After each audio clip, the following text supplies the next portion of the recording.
છીએ અને આજના યુગમાં આધુનિક ટેકનોલોજી અથવા આધુનિક ખેતી પદ્ધતિ અપનાવીને આપણે ખેતીની અંદર કેમ વધુ આવક મેળવી શકાય એમનું એક આ મોડેલ ફાર્મ છે.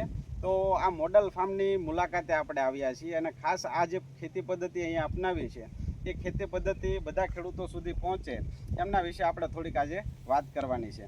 તો સૌ પ્રથમ જ આપણે વાત કરીએ તો આપણી સાથે જે ખેડૂત છે જેમની આ વાડી છે ત્યાં આપણે આવ્યા છીએ. તો એમને જ વિનંતી કરીએ કે તેઓ પોતાનો પરિચય આપે. તમારું નામ જણાવજો. મારું નામ હિંમતભાઈ ને આપણે આંગણકા ખેતી કરેલી છે, ગામ આંગણકા, હિંમતભાઈ લાખાભાઈ બેલ. હિંમતભાઈ, તો હવે સૌ પ્રથમ આપણે વાત કરીએ તો તમે જે આ અત્યારમાં ખેતી પદ્ધતિ અપનાવી છે એમની પ્રેરણા અથવા આ જે ખેતી પદ્ધતિ તમે કઈ રીતે કરી એની એ વિશે થોડીક વાત કરો.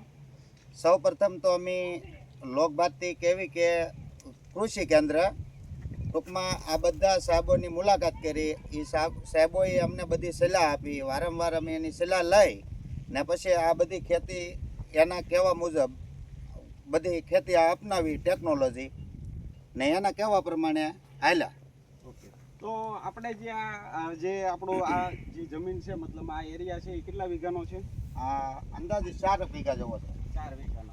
તો આ જે 4 વીઘાનો પ્લોટ આખો છે એની અંદર આપણે ખેત પદ્ધતિ કઈ રીતે કરી છે, એટલે કે પહેલેથી લઈને છેલ્લે સુધીની કઈ રીતના પાકો આપણે કરેલા છે એના વિશે થોડુંક વાત કરો. પહેલાં તો જાણે સાહેબોને પૂછ્યું અમે એટલે એને કીધું કે ભાઈ ERD નો ખોળ, લીંબોળીનો ખોળ અને સેન્દ્રિય ખાતર, દેશી ખાતર, પછી જે આપણે અમુક ઘણી વસ્તુ આવતી હોય એ બધી એમને પૂછીને એ બધી વસ્તુ આમાં પાયામાં નાખી. પછી પહેલાં મેં તરબૂચ બનાવ્યા હતા આમાં આખા પ્લોટમાં. તો તરબૂચની આવક અમારે એમાંય સારું ઘણું, કારણ કે 1.5 લાખ બહારના વીઘે તરબૂચ વેચાય અમે આમાંથી. અને પછી તરબૂચ હતા ત્યાં અમે રીંગણી સોંપી દીધી આમાં. એ પછી આમાં જેમ સાહેબોની સલાહ લેતા હતા એ ફોન કરીને બધા કૃષિ વિજ્ઞાન કેન્દ્રવાળાની બધાની એ લોકોએ જેમ કીધું એમ અમે બધી આની સારવાર આપી. ઓકે, હવે જે આપણે અત્યારમાં જે આ રીંગણીનો પાક અત્યારમાં ઊભો છે વર્ષ દિવસથી, હા, તો આ વર્ષે આપણે રીંગણીની અંદરથી અંદાજે કેટલીક આવક તમે આમાંથી લીધી છે? 4 વીઘામાંથી? 4 વીઘામાંથી અંદાજિત 20 થી 22 લાખ જેવું ખરું. 20 થી 22 લાખ રીંગણા 4 વીઘામાંથી? હા, રીંગણા જ તેઓ. તો હવે જે તમે આપણે આ ખેત પદ્ધતિ અપનાવી છે, હા, તો એમાં કયા પાકો કયા સમયે લીધા છે અને અત્યારમાં જે પાક ઊભો છે એની અંદર કઈ રીતની તમે માવજત આપો છો એની થોડીક વાત કરો. પહેલાં તો જાણે તરબૂચ જે 20 થી 25 દિવસના થયા ત્યારે અમે રીંગણીનું રોપણ કરી દીધું હતું. રીંગણીનું રોપણ કર્યું પછી તરબૂચ નીકળી ગયા, પછી રીંગણીની માવજત શરૂ કરી. એની માવજત શરૂ કરી પછી રીંગણા ત્યારના શરૂ છે ને તરબૂચમાં બહુ સારી આવક મળવી, એમ રીંગણીમાં સારી છે. તો એની અમે ઓર્ગોનિક પદ્ધતિથી 75%, પછી ગ્રેડ બધા 52 34 આ જે આપણે ગ્રેડ આવતા હોય તે એ બધા વાપર્યા. તો આ બધાને રીંગણીઓ વારંવારમાં વહી ગઈ. આ સાહેબોની સલાહ મુજબ હાલવામાં અમારે એ ફાયદો કે અત્યારે અમારો ઘેરો આખો લીલોછમ ઊભો હોય, બરોબર. જમરે છે કોક પાણી બહુ હોય 5% ઓછું. પછી હુકારાનો પ્રશ્ન હાવ ઓછા. એની અમે ઉત્પાદન આમ ગણો તો આવું કોઈ વર્ષ ભાલ્યું નથી. એટલું ઉત્પાદન આમ ગણી તો 8 મહિના તો રેગ્યુલર ઉતારીએ છીએ અમે 8 મહિનાથી.